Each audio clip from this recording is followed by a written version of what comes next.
Podcast Os Bastidores da História de Ita. Apresentação: Éder Gama. Convidado: o historiador e escritor Francisco Gomes da Silva. Episódio 6, Parte 1: Desenvolvimento Econômico de Itacoatiara. Olá, ouvintes. Olá, doutor. Seja bem-vindo mais uma vez ao podcast Por Trás da História de Ita. Hoje nós vamos falar do desenvolvimento econômico da cidade de Itacoatiara.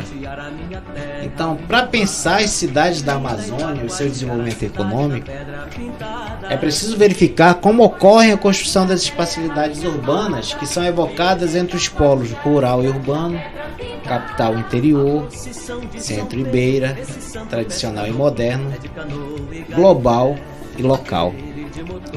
Então, a construção dessas espacialidades tem ocorrido por meio de embates de interesses.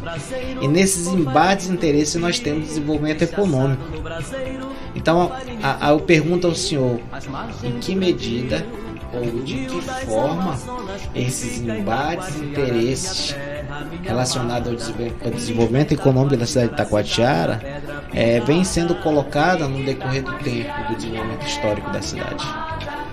Olha, veja bem, Itacoatiara até nisso ela esnoba, né? Itacoatiara é uma cidade que teve 3 plantas urbanas. A primeira em 1759, feita pelo alemão, né? Que está lá na Biblioteca Nacional de Lisboa. Foi traçada uma vila, assim, para se defender da guerra. Naquela altura, esse é o modelo das cidades portuguesas. Das cidades portuguesas, isso. Ou seja, era em formato de aldeia portuguesas e as espanholas era formato de quadrilátero. Isso. Não é isso? Isso quem fala muito bem, quem quiser se aprofundar depois, lá no livro do Sérgio Buarque de Holanda, isso, Sérgio Raízes Buarque do Brasil. Raízes do Brasil. Aí você vê o seguinte, no século XIX nós fizemos já uma planta mais light, né? E depois de 1910 o Cassiano II fez a atual planta de Itacoatiara. Só que de lá para cá não cresceu nada. O plano diretor de Itacoatiara está paralisado na Câmara. A cidade tem que progredir. Então o que acontece? A economia, o poder econômico, ele não tem alma, né? O poder econômico ele atropela, né? Então o que acontece? Nós somos uma cidade que tivemos a primeira alfândega do norte, depois de Belém. A alfândega de Itacoatiara, imperial, foi instalada em 1876, em Manaus em 1906, 20 anos depois. Por quê? Porque aqui tinha um porto, embora não fosse um porto, vamos dizer, arquitetonicamente como porto, mas era um porto que recebia navio de grande calado, porque o rio suporta, que havia uma produção agrícola terrivelmente grande, e aí até materializava a expressão que o Barão de Santana Nera disse no livro dele, quando ele, em 1880, escreveu na França o livro que dizia o seguinte: Itacoatiara é uma cidade que vai ter um grande futuro porque está à margem do maior rio do mundo e defronte ao rio Madeira. Então ele cantou que Itacoatiara seria uma cidade de perspectivas futurâmicas. De acordo com a sua localização geográfica. Com a sua localização geográfica. Mas aí o senhor está me falando aqui, de repente me veio na cabeça que nos estudos arqueológicos eu vou chegar lá. Mostra aí que Itacoatiara teve uma grande importância. Nós temos uma grande importância. Nós temos o sítio Itacoatiara, que está correndo riscos. O sítio Itacoatiara, hoje, está consagrado. O último livro de um paulista que esteve aí no Rio Urubu, pesquisando essas inscrições hieroglíficas que tem aqui em Itacoatiara, que pouco aparece, que tem no Rio Urubu, são chamadas de caretas. Caretas. Ele prova, isso já vinha lá de trás, que isso era uma maneira de os índios se comunicarem. Eles faziam aquelas inscrições hieroglíficas e, inclusive, essas inscrições elas saem daqui de Itacoatiara, elas entram no médio Rio Urubu, sobem e ele chega até lá em cima, já no Rio Amazonas, no sítio de Puraquequara. Isso, é o Neves. O Neves é um deles. Aí verifica o seguinte, tem outros modernos. Então esse sítio, ele tem uma importância extraordinária no processo cultural mundial, né? Nem brasileiro, nem amazônico, mundial. Porque se fala em civilização lá de trás, civilização mundial. E mais ainda, nós tivemos aqui onde é um pouco mais abaixo, próximo ao Igarapé do Arauató, o cemitério de Ibirapuera. Então isso aí tem que haver uma manifestação nossa, no sentido até, se for o caso, botar a Unesco nisso aí, para transformar isso em patrimônio mundial. Porque o processo econômico, do jeito que vem, maldoso, querendo crescer, a Hermasa está aí. A Log, a Equador está aí. E virão outras. Porque com o problema do União, o que vai ter de gananciosos empresários que só pensam no lucro, que não pensam na cultura, que não pensam na preservação da história do mundo, eles vão querer acabar.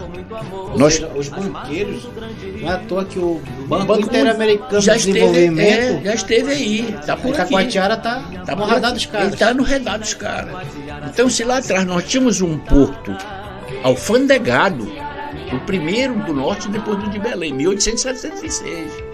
Mas havia um caráter de preservação que não deixava construir nada na área. Por quê? Porque observava-se que ali tinha um processo arqueológico. Um valor histórico, né? Um valor histórico que vem lá de trás. Veja a cabeça do pessoal de fora. Hoje não. O progresso é construir, é demolir, é levantar e tal coisa. Então, é importante que a gente chame a atenção dos nossos administradores, sobretudo dos políticos do Poder Legislativo, que tem que botar à tona o plano diretor da cidade, chamar a população, estudantes, professores, intelectuais, para discutir, porque nós somos cercados de lagos, de lagoas, que estão correndo o risco de serem destruídos, de acontecer como aconteceu com o Jauari. Isso é perigoso. Então esse processo econômico brutal que você está se revelando, de construir, de ganhar dinheiro, de fazer coisas suntuosas, pode acontecer, mas desde que não prejudique as coisas do passado, as coisas da civilização antiga, dos índios que foram quem colocaram isso aqui. Que tem uma cultura que tem que ser preservada. É interessante só falar isso, porque para quem está nos ouvindo pode pensar assim, o professor e o historiador são contra o capitalismo, o progresso. Não. Nós não somos contra o capitalismo, né? Primeiro porque a gente vive no mundo capitalista. Mas só que a crítica, eu acho que se eu penso da mesma forma que nós fazemos aqui, é que esse capitalismo brutal, selvagem, ele tem que ser repensado, e aí surgem as ideias relacionadas, por exemplo, ao desenvolvimento sustentável. Sim. Né? E aí esse desenvolvimento sustentável está relacionado com que a valorização das identidades locais, a economias locais, a agricultura, a forma de fazer local. Porque temos experiências no mundo de países, inclusive, que já passaram por esse processo, e hoje eles têm que repensar porque eles estão completamente devastados. Ou seja, o capitalismo chegou, sobretudo na Europa, acabou com o solo, com tudo, e aí essas comunidades tiveram que repensar isso, porque eles não têm mais florestas primárias, as florestas são secundárias, terciárias, né? E assim por diante. E aqui na Amazônia, desde aí nós falamos no programa passado, essa coisa do Eldorado, né? Sim. Ou seja, é lá onde está o ouro. Vamos lá esgotar, tirar, atrapalhando a convivência humana, tratando populações pobres, indígenas, destruindo essa cultura milenar, etc. Não deve ser assim. É interessante, assim, você há de convir comigo que quando os processos econômicos são instalados nas localidades, nas regiões, ele vem sempre com o discurso de que vai produzir mais emprego e a população vai se beneficiar. Isso é enganador, isso é um sistema enganador, né? Porque existe possibilidade de se arranjar mais emprego, de dar mais renda e tudo, mas desde que respeite o meio ambiente. Tem que se respeite o rio, o lago, o igarapé, né? Os sítios arqueológicos, né? As civilizações do passado. Porque são culturas milenares e imemoriais que sinalizam uma época da humanidade que nos orgulhece, que nos traz alegria, que nos traz satisfação e que chama atenção por um tempo em que havia aquilo que você falou, que é a sustentabilidade. O sujeito não vivia, eu digo, num paraíso, não vivia no céu, Mas vivia com mais tranquilidade, tinha mais saúde, a água era mais pura. Eu vou dar um exemplo para você bem rápido. Esse crime que fizeram em Itacoatiara de aterrar a área litorânea de Itacoatiara. As beiras. As beiras, Mangueirão, os mangueirão. Isso, aqui. Ali tinha sítio também, né? Sítio arqueológico e mais.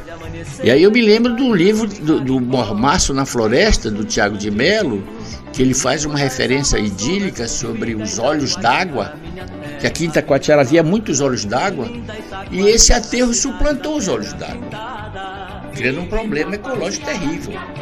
E mais, no futuro, esses olhos d'água, que a natureza ela fica esperando a vez dela. Sim. Quando ela vem com força.